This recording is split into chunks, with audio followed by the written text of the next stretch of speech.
오늘 지치고 낙심된 그리스도인에게라는 제목을 가지고 우리 함께 히브리서 말씀 보도록 하겠습니다. 히브리서 10장 32절부터 39절까지의 말씀이에요. 히브리서는 우리 신약 말씀이고요.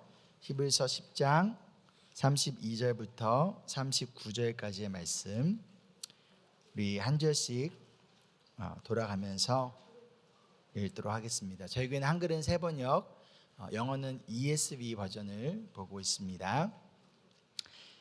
찾으셨으면 이 시간 자리에 일어나셔서 우리 한 절씩 돌아가면서 읽겠습니다. 먼저 32절입니다. 여러분은 빛을 받은 뒤에 고난의 싸움을 많이 견디어낸 그 처음 시절을 되새기십시오.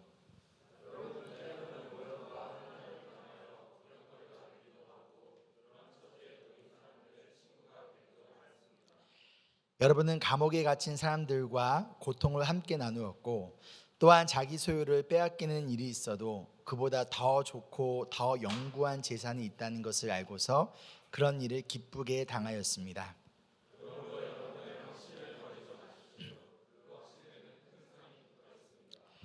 여러분이 하나님의 뜻을 행하고서 그 약속해 주신 것을 받으려면 인내가 필요합니다.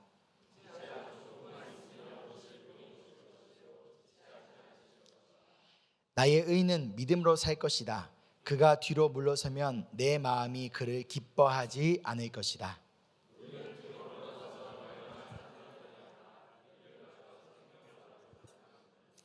아멘. 우리 가슴에 손을 얹고 함께 고백하겠습니다. 이 시간 하나님의 말씀을 받습니다.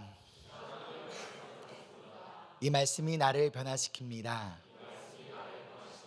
이 말씀이 우리 가정을 변화시킵니다. 내 멋들의 신앙에서 벗어날 것입니다. 아멘. 자리에 앉아주시기 바랍니다. 오늘 저희가 티타임 준비를 저희 목회팀에서 준비를 한다고 했죠. 그래서 저희가 목회자를 영어로 파스터라고 하기 때문에 메뉴를 파스타 한다고 했죠. 그래서 아침 일찍부터 와가지고 저희가 열심히 만들었는데 제 실수로 파스타를 많이 태워버린 거예요. 그래가지고 많이 버렸어요. 그래가지고 양이 원래 풍족했는데 양이 줄어버린 거예요. 탄 거를 성도님들 탄 거 드릴 수는 없잖아요. 그래서 어떻게든 살려보려고 했는데 살릴 수 없어서 많은 양을 버렸어요. 그래서 제가 어떻게 할까 고민을 하다가 그래, 파스타를 많이 못 먹여드리면 말씀이라도 배불리기 먹여드려야겠다. 그래서 오늘 최선을 다해서 설교를 또 전하도록 하겠습니다. 그리스도인으로 살아간다는 거 여러분 어떠신가요? 쉬우신가요? 어려우신가요? 어려워요. 그냥 단지 일요일에 교회 나오는 사람을 그리스도인이라고 말한다면 뭐 그닥 어렵지 않습니다. 그렇죠? 근데 그것이 아니라 내가 예수 그리스도의 제자라는 확실한 그리고 확고한 정체성을 가지고 나는 어떠한 상황에 있든지 어디에 있든지 나는 하나님의 말씀에 따라 예수님의 제자답게 살아가겠다라는 영적 결단을 가지고 살아가는 사람에게 그리스도인으로 살아간다는 것은요 너무나 어렵습니다. 특별히 이 세상을 살아가면서 우리의 정체성을 숨기고 싶은 유혹들을 누구는 직장에서, 누구는 학교에서, 누구는 어느 곳에서든지 찾아올 수 있다는 거예요. 우리가 얼마든지 월요일부터 토요일까지는 세상의 문화와 가치관에 따라서 나의 정체성을 바꾸고 그냥 주일에만, 이 시간에만 내가 그리스도인이라는 정체성을 가지고 살아가는, 마치 환경에 따라 자유롭게 나의 몸의 색깔을 바꿀 수 있는 카멜레온처럼 영적인 카멜레온이 되고자 하는 유혹이 우리 삶 가운데 찾아옵니다.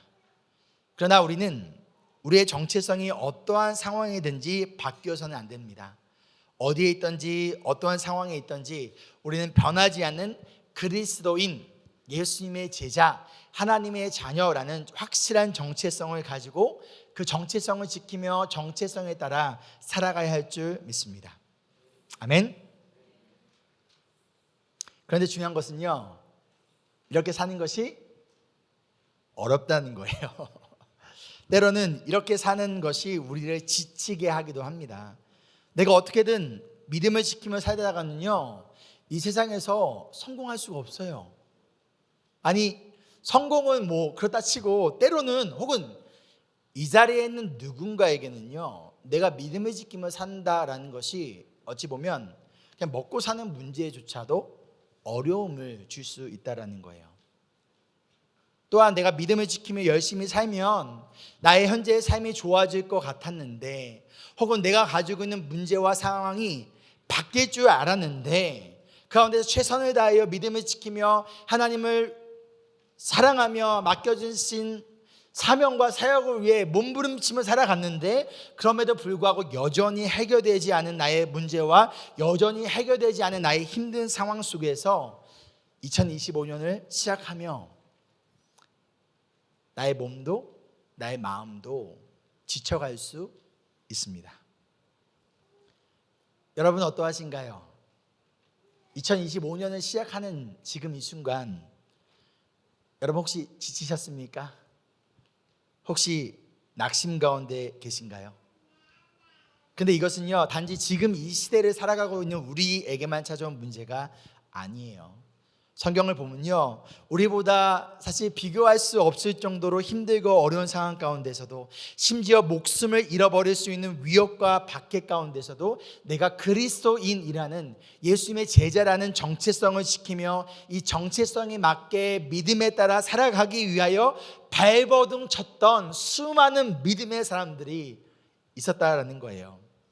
그리고 이러한 믿음의 사람들을 위해 쓰여진 편지가 바로 이 히브리서입니다. 믿음을 지키며 살아가고 있는데 그 가운데 지쳤어요. 자꾸만 낙심이 돼요. 그런 그리스도인들에게 히브리서는요, 너희가 계속 그럼에도 불구하고 믿음을 지키며 살아가도록 그들을 격려하기 위하여 쓰여진 편지가 바로 이 히브리서였습니다. 2025년을 시작하면서 제가 오늘 이 말씀을 통하여 여러분과 5가지를 좀 나누고 싶습니다. 기억하기 쉽게 우리 5가지 키워드를 통해서 함께 나눠보도록 하겠습니다. 첫 번째 키워드는 바로 기억이에요. 기억. 영어로는 remember가 아니라 recall입니다. 한번 따라해 볼까요? 기억, recall. 여러분 감사합니다. 우리 히브리서 10장 32절 다시 한번 함께 읽어볼게요. 시작. 여러분은 빛 받은 내는 중에 이 구절에는요 2가지 동사가 들어있어요. 여러분 찾으셨습니까? 2가지 동사. 첫 번째 동사는요 되새기다, 영어로는 recall이에요. 근데 이 되새기다, recall이란 단어는요, 동사는요 과거형이 아니라 현재형입니다. 그렇죠? 두 번째 동사는 뭐냐면 견뎠다, endured라는 과거형 동사예요. 자, 그러면 무엇을 과거에 견뎠다라는 걸까요? 빛을 받은 뒤에 고난의 싸움들이 있었다라는 거예요. 여기서 빛을 받았다라는 것은 예수 그리스도의 빛, 복음을 내가 믿었다라는 거예요. 그 예수님을 믿고 난 다음에 내 삶의 고난이 사라진 것이 아니라 예수님을 믿는 것 때문에, 복음을 믿는 것 때문에, 예수 그리스도의 제자라는 정체성을 살아가는 것에 따라 살아가는 것 때문에 수많은 고난들이 과거에 있었다라는 거예요. 수많은 고난의 싸움들이 있었고 수많은 영적 싸움들이 있었다라는 거예요. 내가 예수님을 믿고 난 다음에 내 삶의 문제가 사라지고 내 삶이 편안해지고 내 비즈니스가 잘 되고 내가 하고 있는 모든 것들이 잘 된 것이 아니라, 오히려 내가 예수님 믿는 것 때문에, 내가 오히려 복음을 지키며 살아가는 것 때문에 오히려 수많은 어려움들과 고난의 싸움들이 있었다라는 거예요. 근데 그럼에도 불구하고 믿음을 지키기 위한 수많은 고난의 싸움들을 싸워왔고 뭐 했다라는 거예요? 견뎠다라는 거예요. 그런데 이 싸움 가운데 누군가는 지금 지쳤어요. 하나의 어려움이 찾아오고 기도하며 말씀을 붙들며 예수님을 바라보며 이것을 견뎠어요. 그리고 지나갔습니다. 그러고 나서 어떻게 되죠? 또 다른 어려움이 찾아온 거예요. 또 다른 고난이 찾아온 거예요. 또 다른 삶의 문제가 찾아온 거예요. 그래, 이것만 견디면 괜찮아지겠지 하면서 가운데 견뎠어요. 그러다 그것이 지나갑니다. 근데 어떻게 돼요? 또다시 반복되어지는 이 상황 속에서 어느 순간 나의 몸도 지쳐버리고 마음도 지쳐버리고 내가 굳이 이렇게 믿음을 지키며 살 필요가 있을까? 그런데 낙심이 되어버렸다는 거예요. 그래서 그만 포기하고 싶어요.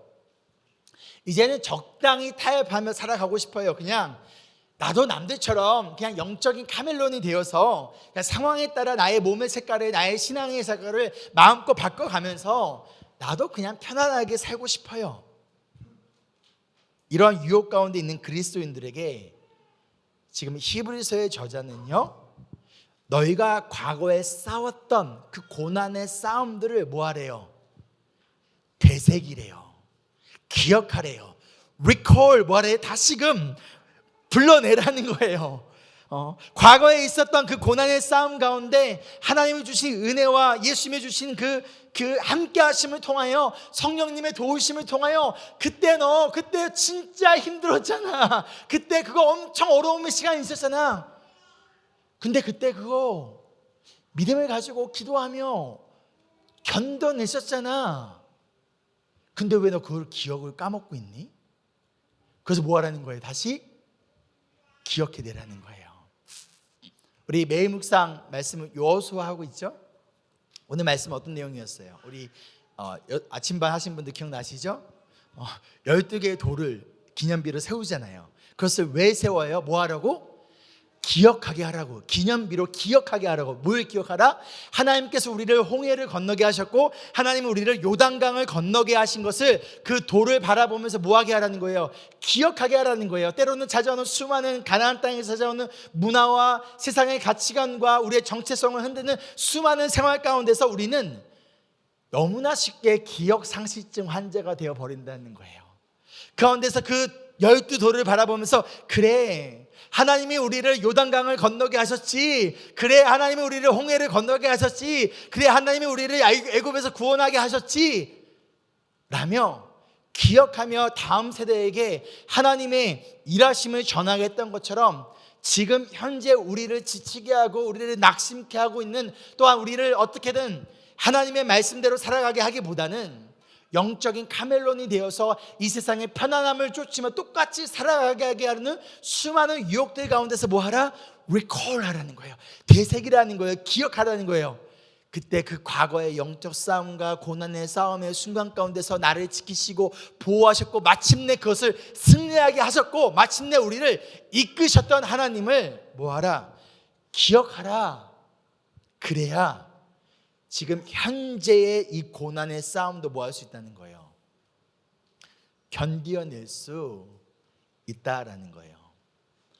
어저께 갑작스럽게 우리가 이 날씨 때문에 이곳에 세팅을 하면서 제가 우리 예배팀 몇 명하고 우리 전도사님들하고 아침 8시 반에 모여가지고 이걸 막 준비를 했어요.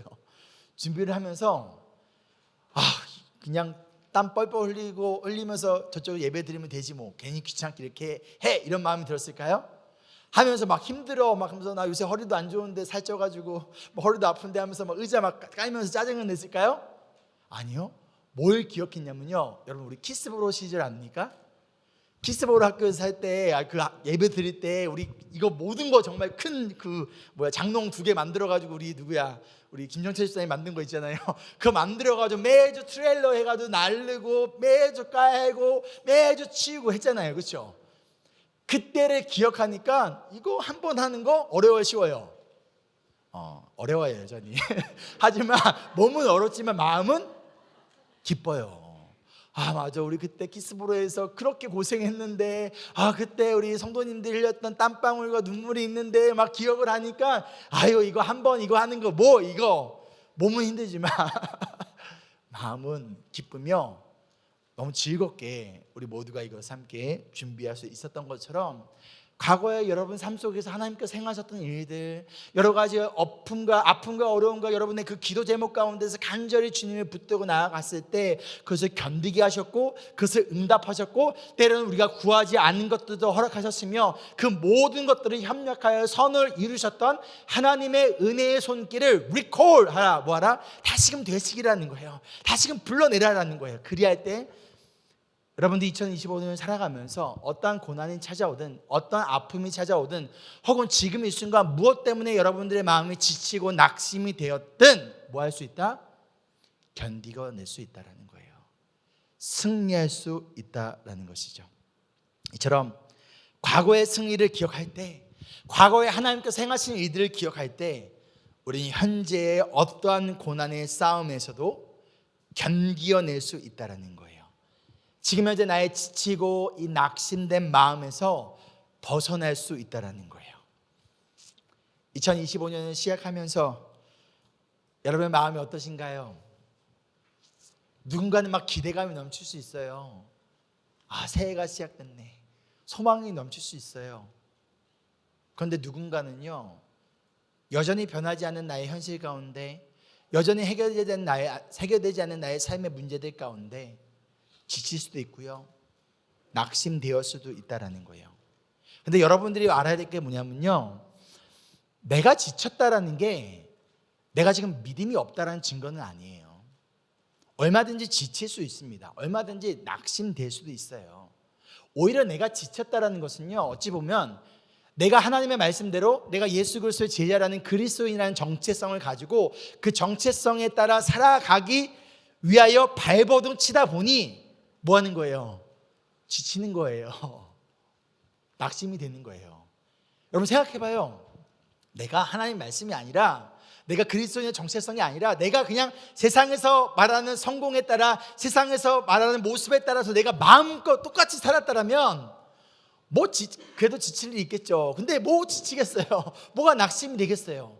내가 어떻게든 이 그리스도인이라는 예수님의 제자라는 하나님의 자녀라는 정체성을 지키기 위하여 어떻게든 발버둥을 치며 살아왔기 때문에 내가 이만큼 더 시간을 투자하면 더 많은 돈을 벌 수도 있었고, 내가 이렇게 했으면 내 삶이 더 편안할 수도 있었지만, 그럼에도 불구하고 내가 그것을 선택한 것이 아니라 어떻게든 내가 예수님의 제자로서, 어떻게든 부르심받은 교회의 성도로서 내가 하나님 나라와 교회를 위하여 살아내려고 애썼기 때문에,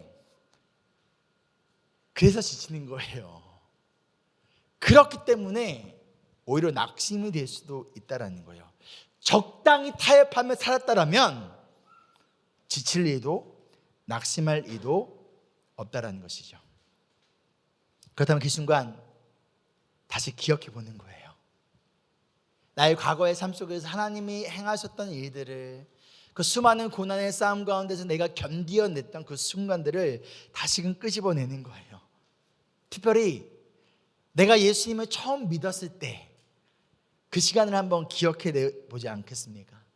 내가 복음으로 인하여 막 내 가슴이 뜨거워졌던 그 순간을, 내가 세례를 받으며 눈물을 흘렸던 그 순간을 기억하는 거예요. 끄집어내는 거예요. 그리할 때 2025년을 살아가면서 무엇이 여러분들 낙심케 하든, 무엇이 여러분들 지치게 하든 그 순간 이것을 기억하며 나아갈 때 주님께 주시는 은혜와 손길 가운데 우리가 승리하며 나아갈 줄 믿습니다. 아멘. 믿음으로 사는 삶은요, 과거로 끝나서는 안 됩니다. 내가 과거에, 옛날에, 그때 홍해를 건넜는데, 그때 요단강을 건넜는데, 그 과거로 끝나는 것이 아니라 그 홍해를 건너게 하신 하나님, 요단강을 건너게 하신 하나님이 오늘 이 시간 2025년에는 어떠한 홍해를 건너게 하실까? 2025년에는 어떠한 요단강을 건너게 하실까? 과거의 하나님이 아니라 오늘 현재를 믿음으로 살아가는 우리가 되기를 간절히 소망하며 축복합니다. 아멘. 자, 두 번째 키워드는요, 확신입니다. 영어로는 confidence입니다. 이어진 말씀을 보면요, 먼저 여러분 이런 말 들어보셨습니까? 시련은 있어도 실패는 없다. 시련은 있어도 실패는 없다. 이거 누가 한 말인지 아세요? 그렇죠. 고 정주영 회장이 우리 현대그룹을 만들었던 고 정주영 회장이 했던 말이에요. 그 정주영 회장이 살아있을 때 자주 했던 또 다른 말이 뭐냐면요. 이봐 해보기나 했어? 이거예요. 우리 옆 사람 보고 얘기해 볼까요? 이봐 해보기나 했어? 이봐 해보기나 했어? 이 뜻은요. 내가 해보기도 전에 아유 안 될 거야. 아 이건 불가능해. 라는 내가 스스로 만든 그 고정관념과 내가 스스로 만들어 놓은 그 박스 안에 갇혀서는 안 된다라는 거예요. 믿음의 길도 마찬가지입니다. 믿음의 길에 시련은 있어도 실패는 없습니다. 왠지 아세요? 하나님은 실패하지 않으시기 때문이라는 거예요. 우리가 앞서서 읽었던 로마서 8장 28절에서 말씀하듯이 하나님은 모든 것을, 여기서 말하는 이 모든 것에는 우리의 실패도 포함되어지는 거예요. 근데 그 모든 것들을 마침내 하나님은 협력하여 선을 이루시는 분이시기 때문에 그 예수님을 사랑하며 그분의 뜻대로 부르심 받은 우리의 삶 가운데 그 믿음의 길에 시련과 어려움은 찾아올 수 있어도 실패는 없다라는 거예요. 우리의 정체성을 흔드는 여러 가지 유혹과 어려움 가운데서도 때로는 지치고 낙심되는 상황 가운데서도 그럼에도 불구하고 하나님은 실패하지 않으시는 분이시기 때문에 우리는 포기하지 않고 계속 그 믿음의 길을 걸어갈 수 있다라는 거예요. 이렇게 찬양하세요. 갑자기 떠오르는데 내가 걷는 이 길이 혹 굽어도는 수가 있어도 아시는 분 계신가요? 모르시나요? 모르시나요? 알겠습니다. 그럼 주가 일하시네 이건 아시죠? 하나님은 실패하지 않으시는 분이라는 거예요. 그런데 바로 그렇다면 언제 우리 마음에 포기하고 싶은 마음이 찾아올까요? 바로 하나님은 실패하지 않으시는 분이라는 하나님에 대한 확신, 나에 대한 확신, 나에 대한 컨피던스가 아니라 하나님에 대한 컨피던스. 믿음은요 내가 얼마나 잘해낼 것인가에 대한 컨피던스가 아니에요. 확신이 아니에요. 내가 옛날에도 파스타 100인분 했는데 그 컨피던스를 가지고 저희가 시작했다가 파스타를 오늘 절반은 태워 먹었어요. 믿음은 나를 향한 확신이 아니라 하나님을 향한 컨피던스라는 거예요. 바로 하나님은 절대 실패하지 않으시는 분이라는 하나님에 대한 확신이 흔들릴 때 우리는 그만두고 싶어요. 우리는 포기하고 싶어요. 그럼 언제 이 확신이 흔들릴까요? 내가 하나님이 아니라 상황을 바라보고 하나님보다 나의 상황을 더 의지할 때라는 거예요. 만약 여러분의 믿음이 카멜레온처럼 상황에 따라 변하고 있다면 내가 자꾸만 믿음의 길을 선택하려기보다는 어떻게든 내가 타협을 어떻게 보면 더 쉬운 길을 선택하고자 한다면 그 이유는 뭘까요? 내가 상황 때문이 아니라 지치고 낙심된 마음 가운데 하나님을 향한 확신이 흔들리고 있기 때문에 그 원인은 하나님이 아니라 상황을 바라보며 상황이 이렇게 됐잖아요. 그러니까 어쩔 수 없어요. 그런 인생은 어떠한 인생이에요? 상황에 이끌리는 인생인 거죠. 그러나 내 상황이 어떠하든 그래 하나님은 그러신 분이지, 하나님은 신실하신 분이시지, 하나님은 요단강을 건너게 하시는 분이지, 그렇기 때문에 내 앞에 비록 요단강이 있을지라도 하나님께서 건너라, 건너는 거죠. 근데 언제 요단강의 물이 말랐죠? 제 앞에 섰던 언약궤를 맺던 제사장들이 하나님의 말씀에 순종하며 여전히 철렁출렁 있는 그 물이 가득함에도 불구하고 내 첫 발을 그 요단강에 딱 디뎠을 때 어떻게 했어요? 강이 마르기 시작했다라는 거예요. 상황을 보면 불가능하지만 신실하신 하나님, 실패하지 않으신 하나님을 믿고 내가 믿음의 그 발걸음을 출렁이는 요단강에 한 발자국 내디뎠을 때 강물이 마르기 시작했다라는 것이죠. 지금 이 히브리서를 받는 당시 그리스도인들의 상황이 어땠을까요? 그들의 상황을 33절이 정확하게 알려주고 있습니다. 우리 함께 읽겠습니다. 시작. 여러분은 때로는 모욕과 훈난을 당하여 구경거리가 되기도 하고 그런 처지에 놓인 사람들의 친구가 되기도 하였습니다. 이들의 상황이에요. 믿음 때문에 모욕을 당하고 환난을 당하고 구경거리가 되고 막 부끄럽고 수치스러운 그런 상황에 이들이 있었다는 것을 알려주고 있습니다. 그리스도인한 정체성에 따라 믿음을 지키며 살아가다가 누군가는요 감옥에 갇히기도 했대요. 누군가는요 집과 소유를 빼앗기기도 했대요. 이런 상황 가운데 얼마나 낙심이 되고 얼마나 지칠까요? 그렇죠? 그런데 이들의 반응이 어땠어요? 34절 마지막 부분이 이렇게 얘기합니다. 그런 일을 기쁘게 당하였다. 영어로 보면요 joyfully accepted. 이 상황을 어떻게 하나님 내가 믿음을 지키고 살았는데 집을 뺏깁니까? 내가 어떻게든 그리스도인의 정체성을 살았는데 어떻게 내가 직장을 잃어버립니까?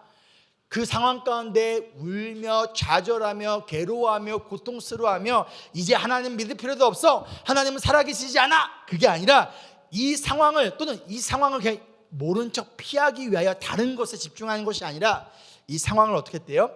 joyfully accepted. 기쁨으로 받아들였다는 거예요.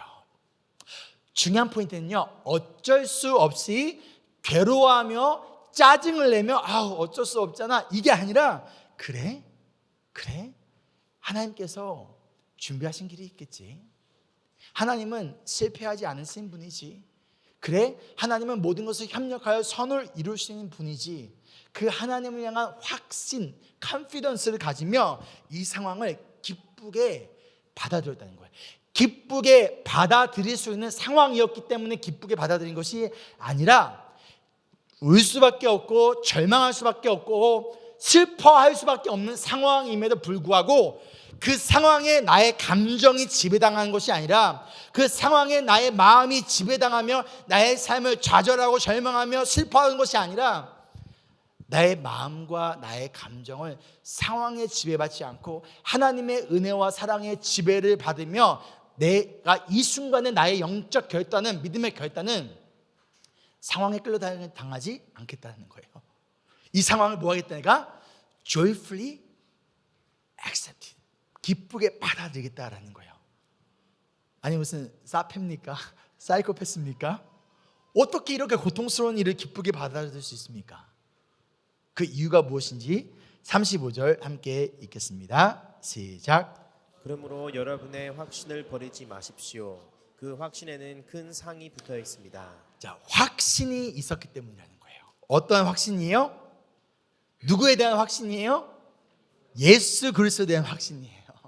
이 상황을 허락하신 그리고 모든 것을 협력하여 선을 이루실 하나님과 예수님에 대한 확신이 클수록 어떠한 상황이든 나는 joyfully 기쁘게 그 상황을 받아들일 수 있다라는 거예요.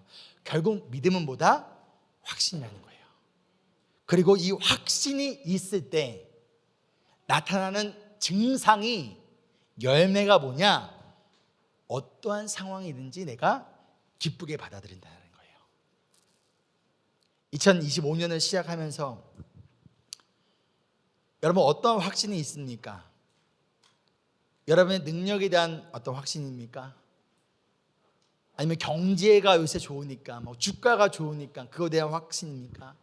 정치가 좋으니까, 우리 한국 정치가 지금 이렇게 될지 누가 알았습니까? 그렇죠? 그런 것들에 대한 확신입니까?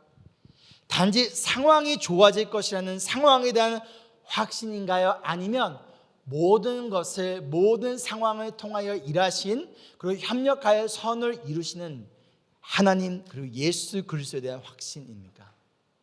그 확신 가운데 현재의 상황을, 또한 2025년에 여러분들이 살아가면서 예상하지 못한 어떠한 상황이든지 여러분 기쁨으로 받아들이시겠습니까? 이 확신이 약해질 때 나타나는 증상이 뭐예요? 기쁨이 사라지는 거예요. 예수님에 대한 확신이 약해질 때 나타나는 증상이 현재 나에 주어진 상황을 내가 인정하지 못해요. 이것을 거부해요. 이것을 피하려고 해요. 근데 올바른 방식이 아니라 잘못된 방법으로 이 상황을 피하고 회피하려고 한다라는 거예요.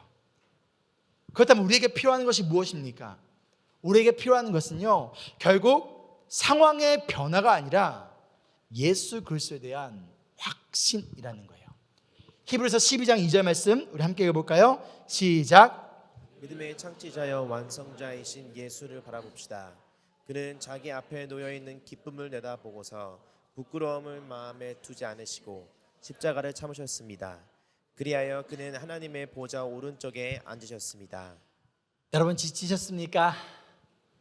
혹시 낙심 가운데 있습니까? 여러분에게 찾아온 현재의 상황을 받아들이기가 어려우신가요? 그렇다면 지금 이 순간 내 상황을 바라보며 그 상황이 내가 지배당하는 것이 아니라 믿음의 창시자이자 완성자이신 예수 그리스도를 바라보기를 소망합니다. 십자가라는 상황을, 기뻐할 수 없는 저주라는 상황을 기쁨으로 받아들이시고 부끄러움을 참아내시며 우리를 위해 죽으셨고 부활하신 그 예수님을 이 시간을 통하여 더욱더 바라보고 의지하며 나가는 우리가 되기를 소망합니다. 그리할 때 그래 내가 마음을 바꿔야지가 아니라 지치고 낙심된 우리의 마음을 예수님이 기쁨으로 변화시켜 주실 줄 믿습니다. 그거 어떠한 상황이 찾아오더라도 우리가 기쁨으로 그 상황을 받아들이는 우리 모두가 되기를 간절히 소망하며 축복합니다. 아멘. 자, 세 번째 키워드는요, 인내입니다. 따라해 볼까요? 인내. endurance. endurance. 36절 말씀 함께 읽을게요. 시작. 여러분이 하나님의 뜻을 행하고서 그 약속해 주신 것을 받으려면 인내가 필요합니다. 자, 인내하라고 얘기하죠, 그렇죠? 근데 그냥 인내하라고 성경은 얘기하지 않아요. 뭐 하래요? 뭐 하면서 인내하래요? 하나님의 뜻을 행하며 인내하라는 거예요. 상황이 이렇잖아요.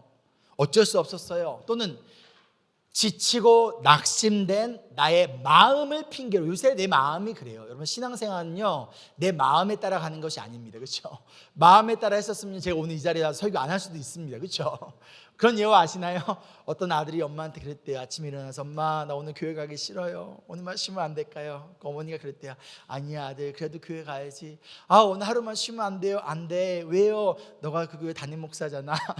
그렇다고 하는 예화가 있습니다. 우리의 신앙은요 내 상황이 그러니까 이래요가 아니라 내 마음이 그러니까 그래요가 아니라 내 상황이 힘들고 마음을 핑계로 죄를 짓거나 마음껏 살아내도 결국 하나님이 약속을 이루셔 모든 것을 협력하여 선을 이루셔 아니에요. 성경은 그렇게 얘기하지 않아요. 하나님이 모든 것을 협력하여 선을 이루시는데 그것을 진짜로 내가 믿는다면 지금 찾아온 어떤 상황이든지 나는 인내하는 거예요. 인내하면서 뭐 한다는 거예요? 하나님의 뜻을 행하며 인내하는 거지. 내가 진짜 하나님이 모든 것을 협력하여 선을 이루시는 분이시라 믿고 그 하나님을 내가 진짜 사랑한다면 뭐 내가 죄를 짓고 내가 적당히 이렇게 해도 하나님이 결국에는 다 선을 이루신다시잖아. 아니에요. 성경은 그렇게 약속하지 않아요. 성경은 우리에게 인내하라고 얘기합니다. 근데 그 인내 가운데 뭐 하라? 그 약속을 이루실 하나님을 바라보며 하나님의 뜻을 행하라라고 얘기해요. 그런 자의 삶 가운데, 그런 자의 가정 가운데, 교회 가운데 하나님이 모든 것을 협력하여 선을 이루어내실 테니 너희는 상황을 바꾸려고 하지 말고 상황을 핑계 삼지 말고 하나님의 인내하며 그 상황 속에서 하나님의 거룩하신 뜻이 무엇인지를 분별하며 그 거룩한 뜻을 행하며 살아라라고 이야기하고 있다는 것이죠. 이어진 말씀 37절과 38절은요 구약의 하박국 2장의 말씀을 인용한 거예요. 하박국 말씀의 상황을 설명드리면 이스라엘 백성들이 불순종하고 죄를 지었어요. 하나님의 뜻을 행하지 않았어요. 그 결과 하나님은요 이스라엘 백성들을 깨닫게 하기 위하여, 벌이 아닙니다. 오해하지 마십시오. 퍼니시먼트, 처벌이 아니라 이들을 깨닫고 돌이키기 위한 징계, 즉 디서플린을 하십니다. 어떠한 방법을 사용하시냐? 바벨론이라는 나라를 사용하셔서 이스라엘 백성들을 징계하고 있는 상황이에요. 그 상황 가운데 하박국 선지자는 하나님께 나와 간절하게 외치고 호소하며 하나님 너무 힘들어요. 하나님 너무 괴로워요. 더 이상 이 바벨론의 공격과 이 아픔 가운데 내가 버티기 너무 힘들어요. 그러니 하나님 제발 멈춰 주세요 라고 간절히 호소하고 있는 게 하박국 내용입니다. 가운데 2장에 나왔던 그 하박국이 했던 그 말씀을, 하박국에게 하셨던 말씀을 히브리 저자는 이스라엘 백성들이 이야기하며 하나님은 오실 분이, 즉 구원자 예수님이 오실 것이니 뭐하라? 참고 기다리라. 그러면서 뭐라고 얘기하세요? 의인은 믿음으로 산다. 의인은 믿음으로 산다. 그렇다면 의인은 곧 어떤 사람이라는 거예요?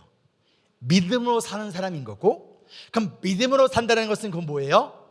하나님의 약속의 말씀을 믿고 현재의 상황을 뭐 하는 거예요? 인내하는 거예요. 그 인내하며 누구의 뜻을 행하는 거예요? 하나님의 뜻을 행하는 거예요. 내 상황이 그러니, 내 마음이 그러니, 그것이 아니라 인내하며 이 모든 것을 협력하여 선을 이루실 하나님, 분명 이 모든 상황과 아픔 가운데서 우리를 구원하겠다 약속하셨던 그 하나님을 믿고 인내하며 하나님의 뜻을 행하는 사람이 믿음으로 사는 사람이고, 그러한 사람이 하나님이 보시기에 어떠한 사람이다? 의인이다라는 거예요. 즉 의인은 믿음으로 사는 사람이고, 믿음으로 산다라는 것은 인내하며 하나님의 뜻을 행한다라는 것이죠. 무엇 가운데 여러분의 마음이 지치셨습니까? 2025년을 살아가면서 분명 여러분의 마음을 지치게 하고요, 분명 우리의 마음을 낙심되게 하는 상황이 찾아올 수 있어요. 우리 2024년에 저 개인적으로도 그렇고 우리 공동체 가운데도 힘들고 어려운 일이 있었잖아요. 그렇죠? 그때 우리 한 성도님이 제 아내한테 이렇게 얘기를 했대요. 사모님, 힘들고 어려운 여러 가지 상황 가운데서 그때가 막 우리 막 교회 개척 컨퍼런스도 하고 막 부흥회도 하고 GCC도 하고 막 그랬대였어요. 그런 가운데 목사님이 GCC 캔슬도 안 시키고 부흥회도 하시고 이 교회 개척 컨퍼런스도 하시고, 그 모습을 보면서 너무 마음이 든든했대요. 아, 지금 우리 교회 상황이 어려우니까, 지금 나한테 어려운 일이 찾아왔으니까, 그래 GCC 캔슬, 그래 부흥회 캔슬, 그래 이거 개척 컨퍼런스 캔슬 그러면서 동굴로 들어간 것이 아니라 힘들고 어렵지만 그럼에도 불구하고 맡겨진 사명을 감당하는 모습을 보면서 그 성도님이 너무 기쁘고 감사했다라는 것을 제 아내한테 이야기해주고, 또 아내가 그 얘기를 저한테 하면서 저한테 이렇게 얘기했어요. 아유, 당신이 제일 힘들었지. 얼마나 힘들었겠어. 그럼에도 불구하고 맡겨진 거 취소 안 하고 잘 감당해줘서 고맙다라는 격려를 받았습니다. 여러분도 마찬가지 아닙니까? 우리 모두가 마찬가지 아닙니까? 여러분, 현재 어떠한 상황 가운데 지치셨습니까? 낙심되었습니까? 그렇다면 기억하십시오. 하나님의 약속은 반드시 이루어진다는 거예요. 이것을 내가 진짜 믿는다면 믿음을 사는 거예요. 믿음을 산다는 것은요, 현재의 상황을 인내한다는 것이고, 현재의 상황을 인내하며 나중이 아니라 내 상황이 좋아지면이 아니라 지금 이 순간 하나님의 뜻을 구하고 행하며 살아가는 것이 바로 믿음으로 산다라는 것이죠. 우리 모두가 믿음으로 살아가는 2025년이 되기를 소망합니다. 아멘. 마지막으로 돌아서지 않는다. No turning back. 38절 말씀 보면요, 우리 38절 같이 읽어볼까요? 시작. 나의 의인은 믿음으로 살 것이다. 그가 뒤로 물러서면 내 마음이 그를 기뻐하지 않을 것이다. 자, 하나님께서 마음이 기뻐하지 않을 거래요. 뭐하면? 뒤로 몰려서면. 지금 상황이 힘들어요. 내 마음이 우울해요. 그래서 나에게 주신 믿음의 길이 있는데, 사명의 길이 있는데, 그것 때문에 내가 뒤를 돌아서면 뭐 한대요? 하나님이 기쁘지 않는데 안 돼요. 하나님이 그 물러서는 사람을 기뻐하지 않는데요. 그리고 39절에 뭐라고 말씀하세요? 우리 정체성이 무엇인지 알려줘요. 우리는 뒤로 물러나서 멸망한 사람들이 아니다. 멸망할 사람들이 아니다. 즉 뒤로 물러나면 뭐밖에 없다는 거예요? 멸망밖에 없다는 거예요. 대신 우리는 믿음을 가져 생명을 얻을 사람이다라고 우리의 정체성을 알려줍니다. 우리는 첫 번째 누구다? 뒤로 물러서는 사람이 아니라는 거예요. 믿음으로 사는 사람에 있어서는요, no turning back, 뒤돌아서는 게 없어요. 못 먹어도 고입니다. 광야에서 출애굽했잖아요, 그렇죠? 출애굽했으면 그 힘들고 어려운 가운데서 그 이스라엘 백성들이 뭐라고 원망합니까? 여기서 이렇게 사느니 차라리 애굽에서 종으로 살던 게 더 나았다면서 우리가 새로운 리더를 세워서 다시금 애굽으로 돌아가자, 그렇죠? 아니에요. 다시 돌아가는 거 아니에요. 홍해를 건넜잖아요. 다시는 애굽으로 갈 수 없습니다. 하나님이 인도하신 광야를 사는 거예요. 광야에서 요단강을 건너 가나안에 들어갔잖아요. 그러면요 다시는 광야로 나오는 거 아니에요. 어떻게든 그 가나안 안에서 살아가는 거예요. 우리는 믿음으로 사는 사람들은 뒤로 돌아가는 것이 아니라 이전의 모습으로 돌아가는 것이 아니라 잠언 말씀에 따라 개가 토한 것을 또다시 먹는 어리석은 사람이 아니라 우리는 믿음을 가졌기 때문에 생명을 얻을 사람으로서 뭐한다? 앞을 바라보며 나아간다라는 거예요. 자, 누가 생명을 가지고 있대요? 말씀에 39절에 믿음을 가진 자예요. 자, 그럼 이들의 상황을 볼까요? 이들의 상황이 뭐예요? 믿음 때문에 죽음을 당했어요. 믿음 때문에 아픔이 찾아왔어요. 믿음 때문에 믿음을 지키다 많은 고난과 상처를 받았어요. 이 믿음 때문에 죽음을 경험하고 있는 사람들에게 히브리서 저자는 오히려 아니야, 오히려 믿음 때문에 뭘 얻을 거래요? 생명을 얻을 거라고 이야기하고 있다는 거예요.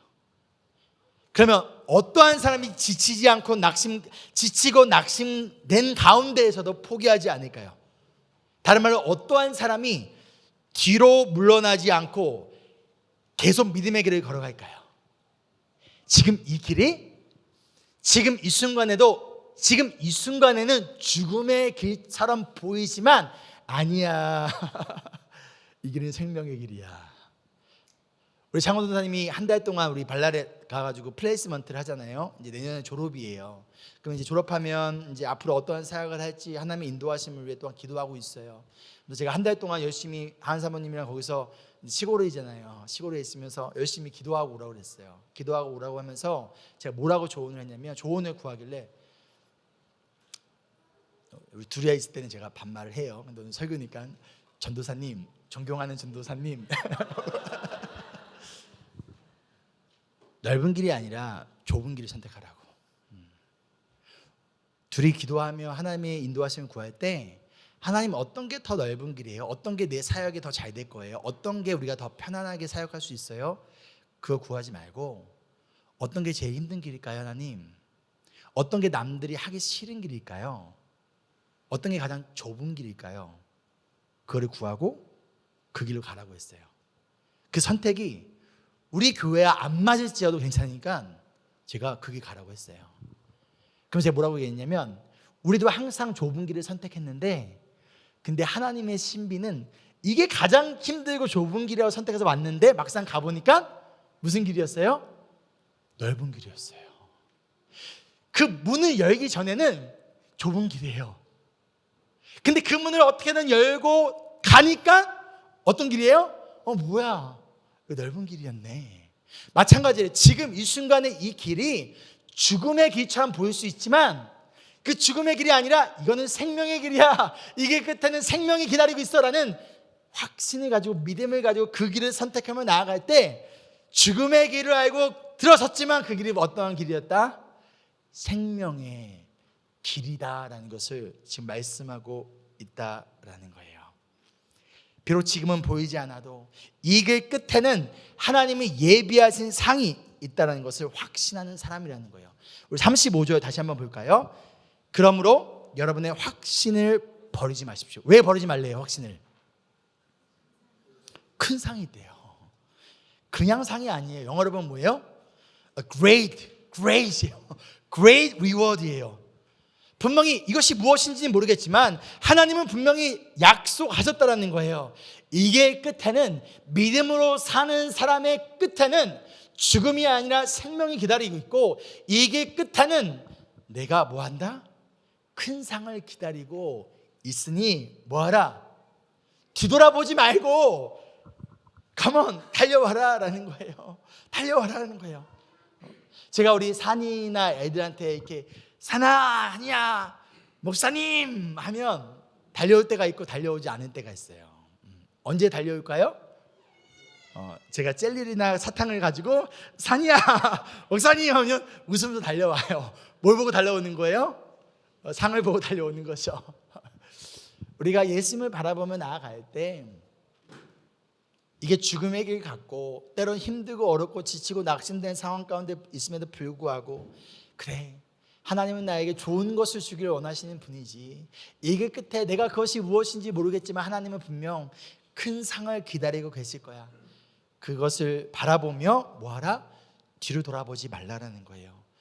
구약에서 아브라함의 조카인 롯이 소돔과 고모라를 갔어요. 왜 소돔과 고모라 땅을 갔죠? 무엇을 바라봤어요? 풍요롭고 화려한 모습을 바라보면서 소돔과 고모라를 갔어요. 그러나 소돔과 고모라는 원래 하나님 보시기에 어떤 땅이었어요?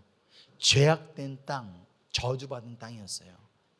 하나님께서 소돔과 고모라를 불과 유황으로 멸망시키기 전에 하나님은 은혜를 베푸셔서 아브라함에 통하여 롯과 그의 가족들을 구원시키십니다.